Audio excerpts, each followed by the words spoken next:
comment dire, cette émotion qui te revient de chercher, mais par toi, différentes choses qui arrivent où tu sais que t'as pas réglé le truc, tu vois. Ouais. Et qui T'as- pompe de l'énergie aussi. Enfin, Ouais. il y a une espèce de lutte. Oui, parce que malgré tout, tout ce sentiment d'abandon, de rejet, à vouloir toujours combler par autre chose, en fait, d'aller chercher l'amour de l'autre plutôt, enfin, tu vois, plutôt que de dire, ben, si j'ai pas, tu vois. Du coup, que ce soit bah, avec les enfants, que ce soit tu vois, tu vois, le besoin de reconnaissance avec le conjoint, avec les amis, avec la famille, avec frères et sœurs, enfin, toi, même au pro, tu vois, enfin, ça touche tous les domaines de vie, en fait, derrière. Ah ouais. Voilà.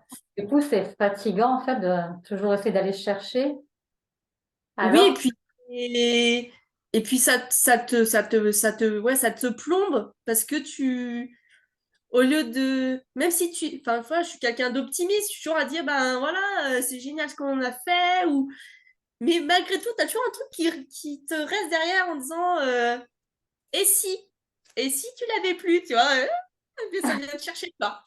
T'as ouais. trop beaux enfants, et si on te les enlevait, tu vois, et t'as une super relation de couple, et puis et si ils se barraient, tu vois, ou toi, il y a toujours le et si, tu vois, tu sais que t'as tout ça, donc t'es content, mais il y a toujours tu vois, il vient te chercher au fond de toi euh, et, euh, et d'une situation lambda, tu peux vite te faire après des films sur ce qui peut se passer, tu vois. Euh, et voilà, donc c'est sûr qu'il y avait des choses à régler.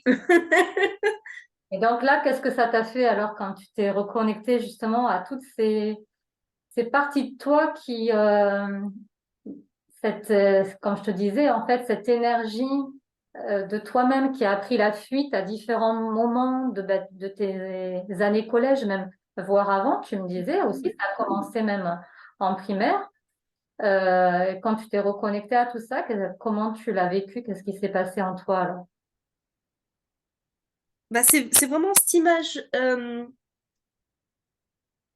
image-là en fait, enfin, il- comment dire, vraiment, au début, je disais, voilà, j'avais plus envie d'être en vie, je me suis recroquevillée sur moi-même, j'étais plus rien, voilà. Et l'ignorance des autres, en fait, c'est ce qui m'a rendue transparente, en fait, voilà. Et en fait, le fait de se reconnecter bah, voilà, bah, par la terre et le ciel et le soleil, c'est vraiment l'image, tu vois, des deux brins. Au début, Ouais, bah, il y a le premier qui est arrivé, tu vois. Je te disais, à partir du bassin, il y a rien, il y a pas, il y a rien, toi. Je sentais la lumière au ouais, ouais. bassin, l'énergie, j'aurais retrouvé, mais je sentais qu'en bas, il y avait rien, tu vois. Et du coup, quand tu m'as dit de faire mes racines, un exercice que je sais quand même bien faire, donc du coup, ça s'est fait Ouais. quand même rapidement. Et du coup, derrière, quand ça avait fait racine, c'est vraiment comme s'il y avait, voilà, quand tu as parlé de cœur de la Terre, et du coup là, pouf, j'ai senti les pulsations du cœur et ça remontait. Et là, t'avais comme si tu avais deux brins qui se rejoignaient, toi, qui s'entortillent et qui font les petits ponts, toi, vraiment comme l'ADN. Et c'était moi, au début, c'était un tout petit ADN là. Et petit à petit, toi, qui a grandi, qui prenait vraiment ma taille, tu vois, c'était moi, tu vois, le tronc de mon arbre, tu vois.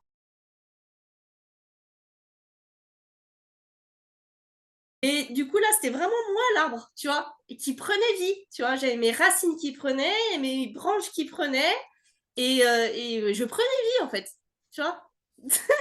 Beau, beau, c'est beau, c'est beau. Ouais, ouais, waouh. Oui, alors qu'au début de la séance, c'était, Ah non, mais c'était- c'était juste, mais c'était, c'était irrespirable. Irrespirable. C'est comme si tout ce que j'avais vécu était concentré, on me le faisait tomber sur la tête, tu vois. ouais, Ton corps, je pouvais, toi, les mains respirer, enfin, toi, et toi, c'est effectivement, euh, même si j'ai la larme facile, au collège ou autre, j'ai très peu pleuré. Ou je hum, pleurais toute seule dans mon coin, mais c'était plutôt très intérieur et ouais. Des petits Oui. nœuds, des petits nœuds, des petits nœuds, des petits nœuds. Et même, tu vois, l'humiliation vécue, c'était pas physique, mais c'était vraiment psychologique et mental. C'est Tu horrible vois. ça, oui. Mhm. Ouais. Voilà. Et c'était pas forcément, toi, parce que mon frère jumeau, des fois, enfin, plusieurs fois, j'ai essayé d'aborder le sujet parce que, voilà. Et lui, il me dit, mais explique-moi parce que je comprends pas ce que tu me dis. Mhm. Oui, Il il a pas voyait vu. pas. Non. Et pourtant, je veux dire, ça se voit quelqu'un qui est tout seul, ça se voit quelqu'un qui, tu vois. Et il a pas vu parce que lui, il a vécu ce qu'il a vécu. Voilà, il était à fond avec ses potes et tout. Et il va lui expliquer ce que c'est enfin, voilà, une détresse psychologique et mentale. C'est très compliqué. Et je lui dis, mais tu sais, des fois, c'est pas forcément la moquerie par les mots, mais par l'ignorance. C'est encore Mhm. pire. Ouais, Là, t'es nul, là, t'es nul, là, t'es nul. Tu te fais rejeter par tout le monde, tu vois. C'est ouais. affreux. Là, j'en Mhm. rigole. Oh, j'en rigole. Mhm.